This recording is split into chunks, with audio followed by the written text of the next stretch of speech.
Hello world, my name is Tim Roswick and welcome to another game dev video. So today I wanted to talk about something that has been on my mind for the past couple months. As you know, I took some time off.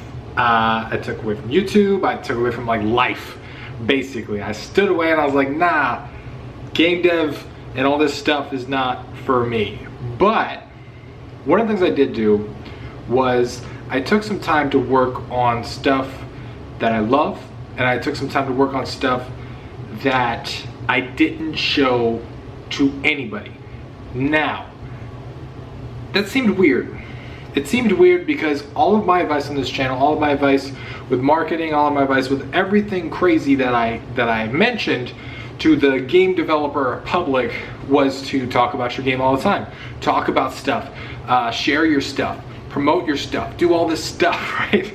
And here I am, sitting alone, making a bunch of paper prototypes, making a bunch of card games, making a bunch of stuff that I don't share anywhere.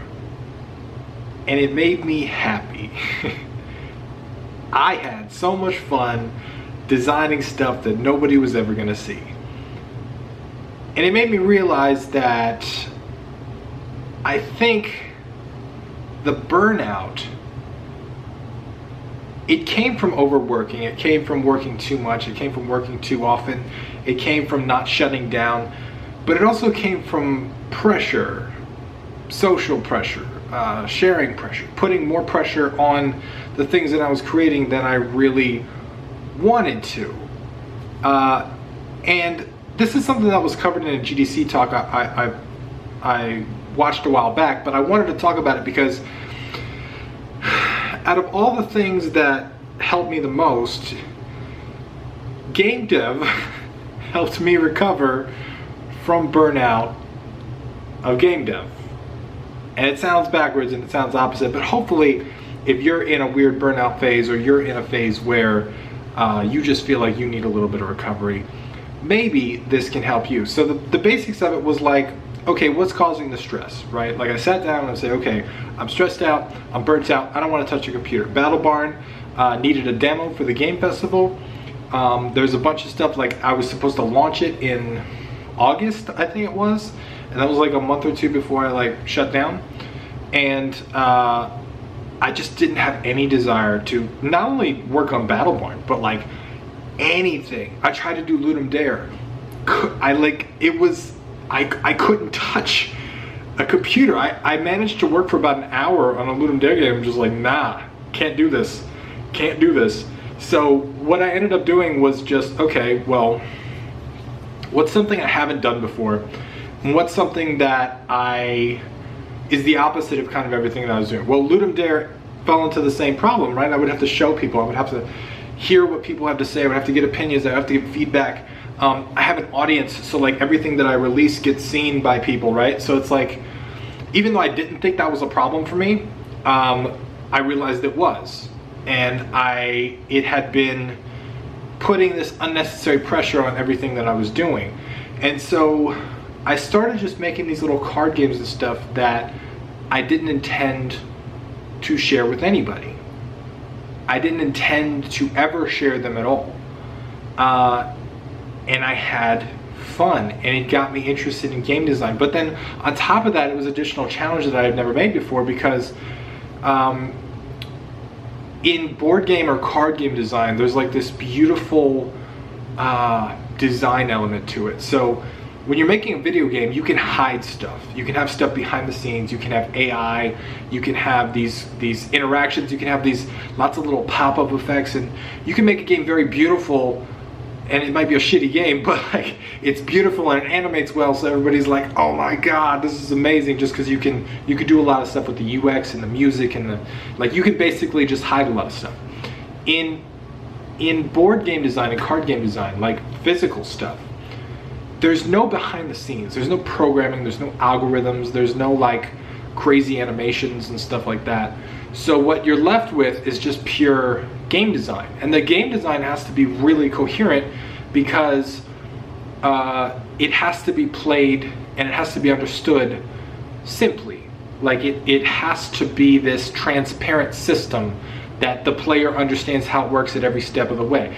A lot of video games, people don't understand how they work, not even technologically, but just like game mechanically, right?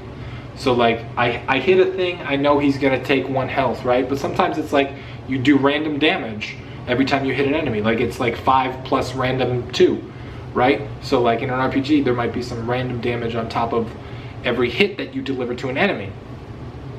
You can't do stuff like that. You can with like dice rolls and stuff, but most of the time the mechanics behind them are extremely transparent. So if you do add a dice roll onto your attack power, for example, in a card game, the players are gonna know that, okay, like all I can add is like a 6. That's the max I can add, right? Or whatever the game allows for.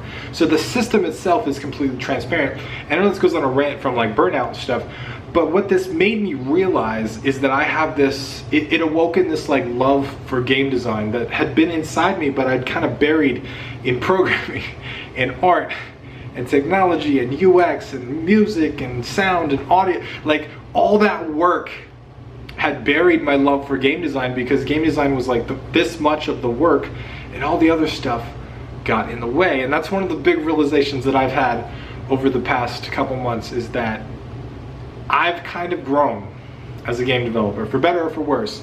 And one of the things that I realized was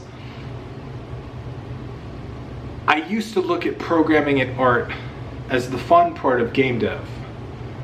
But recently, I've kind of evolved to where I like designing a game, and I look at programming and art as the barrier between where I'm at and where I want to be. Like it's shit, all this shit is in the way, man, and it sucks, and I hate it. I don't hate it, but like it's frustrating, because now I'm looking at a game as like a design, and it's just there's all this like typey type work that has to be done between when I design it and when the game's done. The cool thing about making a card game is these are blank cards that I have here that I bought on Amazon that you could just draw on. You can just write on the cards. If you think a rule should be changed, you don't have to go back and mess with the AI. You could just say, okay, let's play like this. Boom. It's different. If you think a card should be a 3 instead of a 2, you just cross it out and you write 2. Right? Like the iteration time is much faster, and there's no like systems to build, and the whole thing is design really. And I've really fallen in love with that. In a weird way, game design helped me overcome my burnout with game dev. And it's been a fun, amazing journey. I got some stuff that I want to share with you all in the future. Battle Barn Tactics is still coming to Steam. You can wishlist it down below. I'm gonna work through my resistance to that, and it's gonna be coming out in February as of now. But you know, maybe I got some card games and some cool stuff to show you. Maybe I got some interesting stuff that I want to share with you. But stay tuned.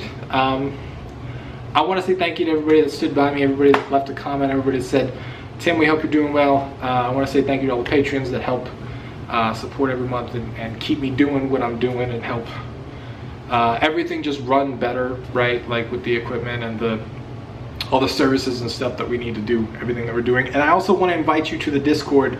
Now we've just recently started game dev events. So every week there's cool events going on in Discord where we all hang out together, discuss topics, watch GDC videos together, have game nights. So I recommend you check that out. I will be making another video about that in the future, but my name is Tim Oswick. Thank you for being you. Thank you for being here. And I hope what I had to say today was helpful. So I'll see you.